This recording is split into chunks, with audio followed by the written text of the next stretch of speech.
Joining us on WEEI is Rob Bradford, weei.com, and the Baseball Isn't Boring podcast. He's sponsored by McFarland Energy, the heating, cooling, and bioheat delivery pros that Eastern Mass and all of Cape Cod depend on at McFarlandEnergy.com, by the E.L. Harvey Companies, including Nauset Disposal and Mega Disposal, your local trash collection and recycling providers, and by Aviva Trattoria, Italian-inspired, locally made from fresh, whole, locally sourced ingredients. Rob Bradford, how are we doing this week? Oh, my goodness, McFarland, everybody, McFarland. And by the way, Rich, I was going to text you, and then I remembered I could just tell you in person that the latest guaranteed of a draft pick, you know what it is? Kendrick Brown, 2001. Wow, Kendrick good Brown. pull. They took him over Gilbert Arenas. Tough pick. Among many others. A lot of guys. They went back-to-back with Joe Johnson and Kendrick Brown, but they guaranteed.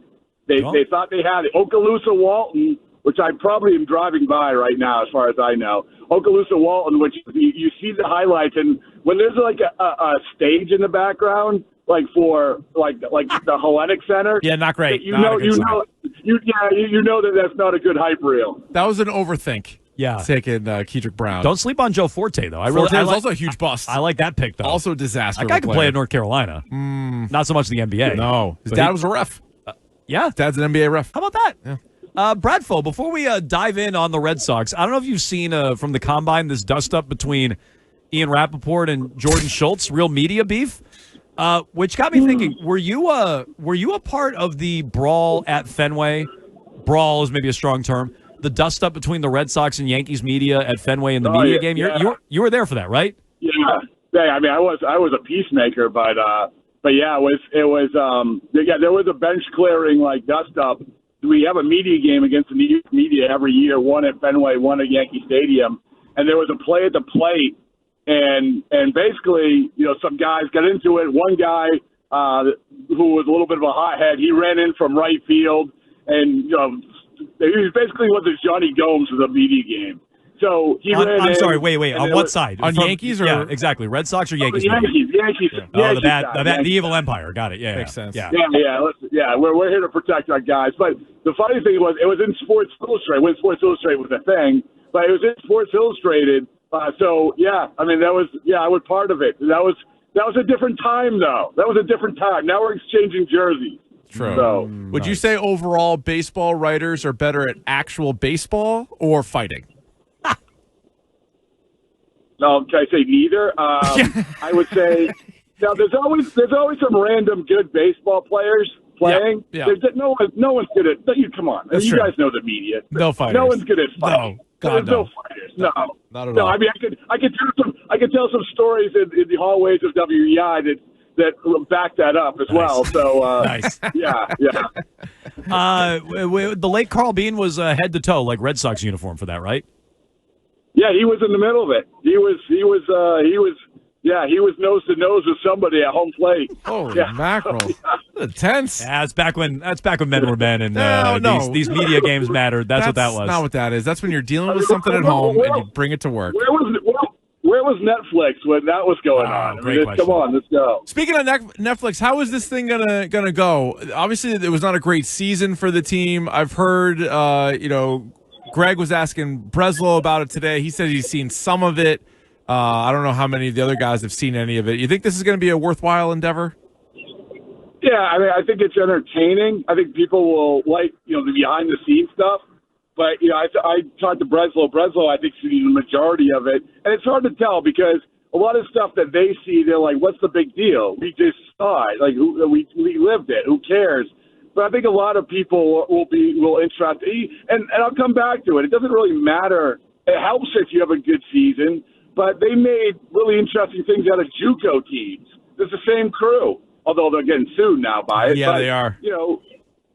But still, the point is that they can make it interesting out of anything. And there's going to be a lot of stuff where there'll be talking points. Like I remember I asked one of my podcasts. I was asking, okay, give me a moment, and I actually asked Liam Hendricks about this. He wears like the Pulp Fiction gimp outfit. Yeah, I know. Nice. The machine. Okay, I mean, I need to tell you. Come on. Yeah, I know exactly what you're talking about. Yeah. Yeah, but he greets. There's a stretch there where every time they came in from the field, he was dressed in that, and he greeted them. So there you go. There's a little taste. Okay, yeah. All right, suddenly it is must watch. A lot of taste. It's interesting you mentioned Liam Hendriks. We're talking about the closer on the Red Sox, and we asked the question, who's going to have the most saves by the end of the year? Will it be Chapman? Will it be Hendriks? Will it be somebody not even on the roster? How would you answer that? See, I still like the idea of Garrett Whitlock closing. I still like that idea. And I know that Hendriks looked pretty good yesterday, and he'll probably get the first chance. But I just remember when Whitlock was good, when he was healthy, when he was like, you're a reliever, no, you're not a starter, like how impactful he was. So I'm sort of hanging my hat on that until he doesn't do it.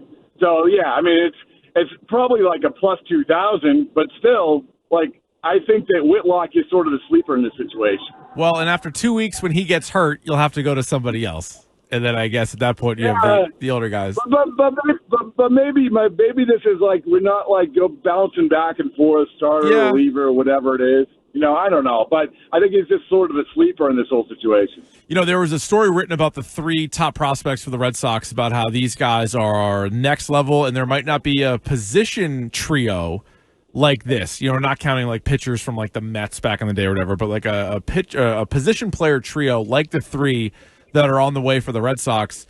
What kind of timetable are you looking at for this year? Like if they all have a good camp, could they all be on the team? Or even if they all have a good camp, are they all going to start in Worcester? How is that going to break down? No, I think. Well, first of all, let's start with Kristian Campbell because everyone said he was the most likely to make the team, and right now they're giving Vaughn Grissom the first chance at this. And I think maybe David Hamilton also, even above Kristian Campbell. Kristian Campbell is going to play where I'm headed right now, the Paris of Polk County, Lakeland, Florida. But he's been the backup. He hasn't even played in some games. And when he has played, he's coming in the 5th inning a lot of times. So I think right now, like he's probably starting in Worcester. I think Roman Anthony, his path is if Willie Abreu isn't available. If he's sick or if there's an injury, if there is everybody, I think he starts in Worcester. And Marcelo Mayer, I think he starts in Worcester. I don't think it really has to do with if these guys tear it up or not. Right now, unless there's an injury, I think they're perfectly content doing this. But you know how it works, guys. I mean, 2 months of the season could be a totally different story. The good thing is that you don't have to say you absolutely need these guys. This is more along the lines because of their roster, like Dustin Pedroia in 2007, where you're hitting 9th. You know, you're not saying you have to be a guy. So that's the thing I think they have that going for them. No, and I would agree. That is a positive thing for them. Keefe was referencing that Jeff Passan story at ESPN about Mayer and Anthony and Campbell.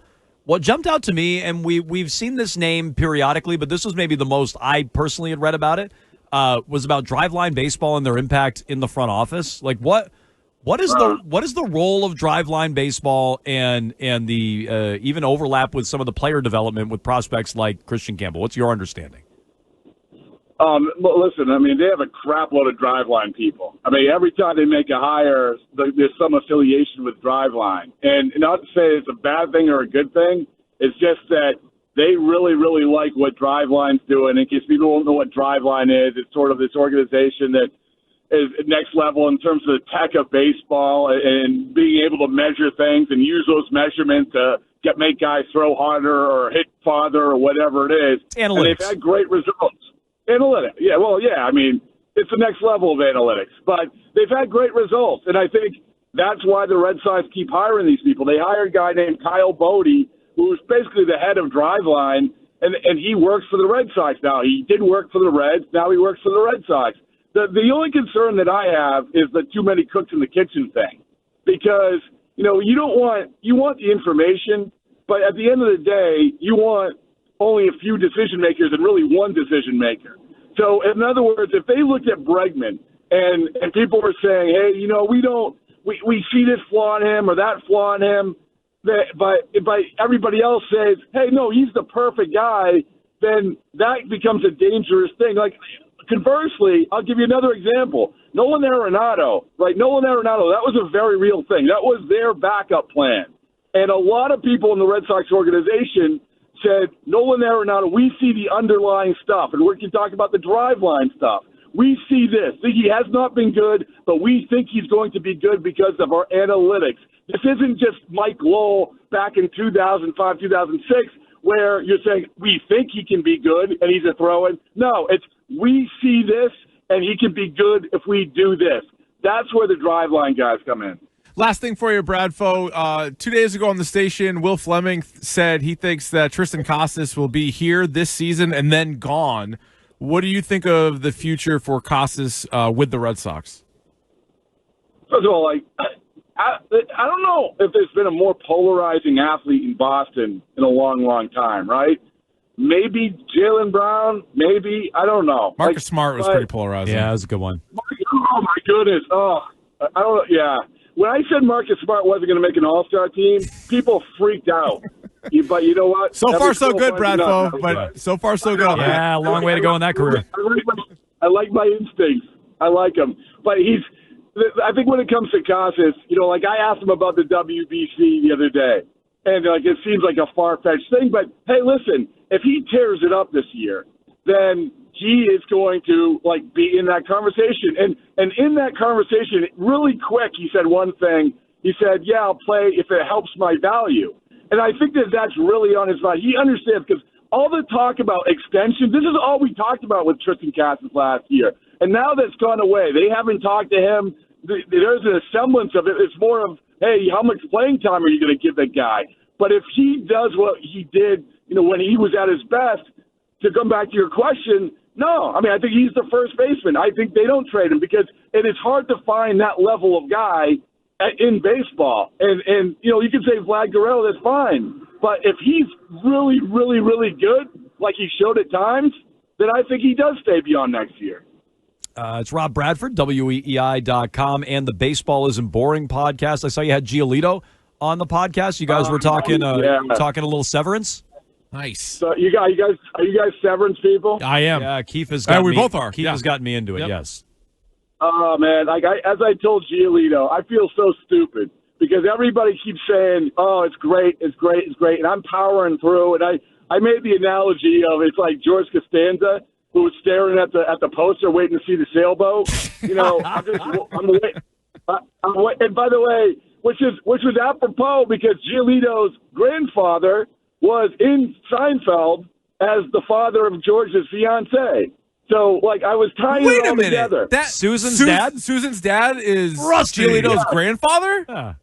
Yeah, his last name's Frost. So, wow. So Giolito said he didn't even know that until pretty late in his grandfather's life. And I asked him, he's like, I don't really watch Seinfeld, but I did watch Curb because that was in my neighborhood. They always filmed in my neighborhood. And here's another one, which we brought up on the podcast. Okay. They potentially have a lawsuit, the Giolito family, because you know how fond I am of the chicken wings at Twin Peaks restaurant, right? Mm-hmm. So Twin Peaks, but Giolito's uncle was the co-writer at the Twin Peaks TV show with David Lynch. What the hell? What a family. Wow. Yeah, and so I said to Giolito, I am giving you money because there's a lawsuit to be had as much as I like the restaurant, but clearly you have a stake to that name Twin Peaks, the family does, because of your uncle. There you go. Incredible. Wow, Bradfo. We should have started with Severance and Seinfeld. We buried the lead. We buried the lead here, Bradfo. All right, we'll talk to you next week. Wait, I got one more for you. One more. Yeah, sure. Please. His mom acted with Billie Eilish's mom as well. Billie Eilish's mom? Wow.